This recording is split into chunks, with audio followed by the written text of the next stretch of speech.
Wer nicht fragt bleibt dumm. Wer nicht fragt bleibt dumm. يعني اللي ما بيسألش هيفضل غبي. بس الفكرة إن أنت مش بس تسأل، الفكرة هنا والسؤال الحقيقي تسأل مين؟ يعني النهارده هنتكلم عن الsprachnachweis أو شهادة اللغة، أوكي؟ وهاقول لك إيه علاقة ده بكريستيانو رونالدو بعد 3 دقايق بالضبط. بس بما إن أنت بتتفرج على الفيديو ده فأنت حد من 3، يا إما أنت شخص عايز يدرس ماجستير أو بكالوريوس في ألمانيا مثلًا أو في النمسا، وفتحت لقيت مطلوب شهادة لغة أو الsprachnachweis وغالبًا هتلاقيه B2 فيما أكتر، أو أنت شخص عايز يعمل فيزا بحث عن عمل أو Chancenkarte، وفي ناس كتيرة قالوا لك إن أنت لازم يبقى معاك شهادة لغة معتمدة عشان تقدر تسافر. الشخص التالت هو إن أنت بتدوّر إن أنت تعمل Ausbildung وتحقق نفسك في ألمانيا، وبرضه مطلوب منك نفس الحاجة، شهادة اللغة. وفي كمان نوع إن actually لو أنت عايز يتعمل لك لَم شمل، سواء مثلًا أنت زوجك أو أنت زوجك إزاي، أنت زوجتك هناك أو العكس، أنتِ زوجِك هناك و عايز تجيبها ألمانيا، فلازم minimum بيبقى معاكِ A1 خلاص؟ برضه ده ليه الحتّة بتاعته، وبقى ما تخافش أو ما تخافيش من موضوع بقى أصل الكروت، أصل المواضيع دي أسمع إنها صعبة أو كل ده بيتضبّط في التحضير. ليه؟ لإنه ببساطة بيلعب على إن أنت بقيت فاهم بتعمل إيه، فاهم لو جالك كذا هتعمل كذا، لو جالك كذا هتعمل كذا، plus كمان إن أنت بعد كورس التحضير لغتك نفسها بتقوى، بتعلى لفوق، تحس إن أنت مارست بقى lesen وhören schreiben sprechen، بقيت أقوى في ال4 مهارات. وده يدخّلنا للنقطة اللي بعدها. فبالتالي أنت قدّامك برضه 3 حلول، إيه هم؟ أول حل إن أنت تمشي ورا الممارسات الخاطئة المنتشرة بشدة النهارده في كل الgroups بتاعة الGerman learning يعني في مصر أو في الوطن العربي كله، وهي يا ريت أنا واحد صاحبي قال لي إنه دخل حفظ له كام امتحان، دخل الدنيا كانت سهلة خالص ونجح، صح؟ ببساطة ما فيش حاجة اسمها كده، لإن لو في حاجة اسمها كده ما كانش حد غلب. plus أنت هتعمل إيه لو دخلت لقيت يا عم إن أنت بعد ما حفظت ال40 نموذج مثلًا، أو أنت متخيل أصلًا يعني إيه تحفظ 40 نموذج، وفي الآخر دخلت لقيت إن الامتحان اتغيّر which is بقى بيحصل كتير أوي النهارده. فببساطة ما فيش حاجة اسمها كده. فأول بند أنا قفلته،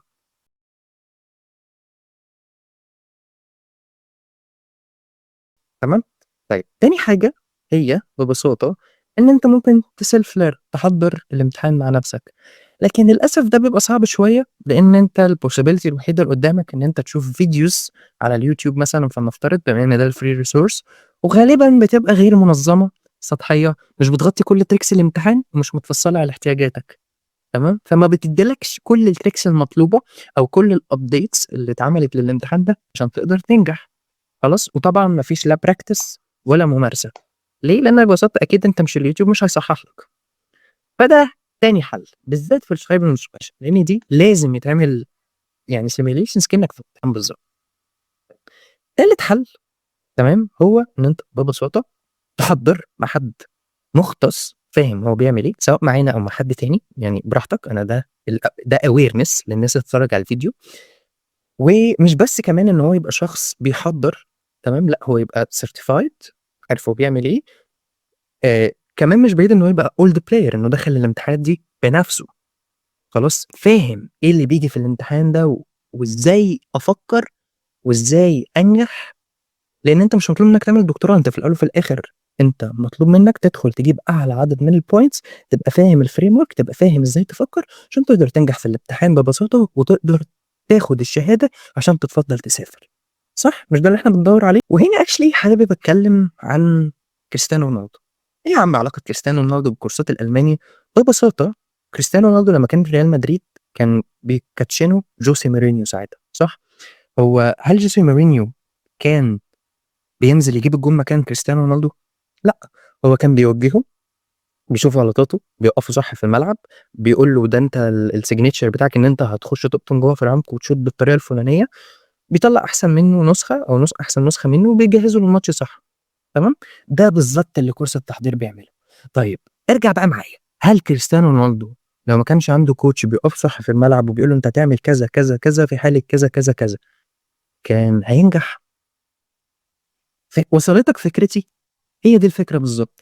الcoach أو الmentor بيوفّر عليك كمية وقت، كمية مجهود، وأكيد كمية فلوس، لإن أنت طبعًا مش هتستفاد أي حاجة لو دخلت الامتحان وللأسف ما اجتزتهوش، تمام،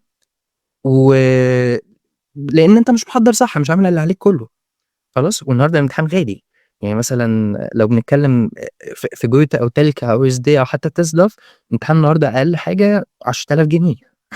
فما أعتقدش إن أنت عندك الرفاهية إن أنت تدفع كل الفلوس دي مرّة و2 و3 و4 which is بنشوفه في الfair consultations بيبقى ناس جاية بقى للأسف يا هِر ده أنا قعدت أحفظ الامتحان وما قدرتش أتوفّق وبتاع، تنصحني بإيه؟ ده أنا دخلت امتحان 4 مرّات وما نجحتش لحد دلوقتي، شوف ده ضيّع وقت قد إيه بقى في الwaiting lists وموضوع حجز الامتحان والفلوس بتاعة الامتحان، كل ده أنت ممكن تتجنّبه وتتفاداه بسهولة.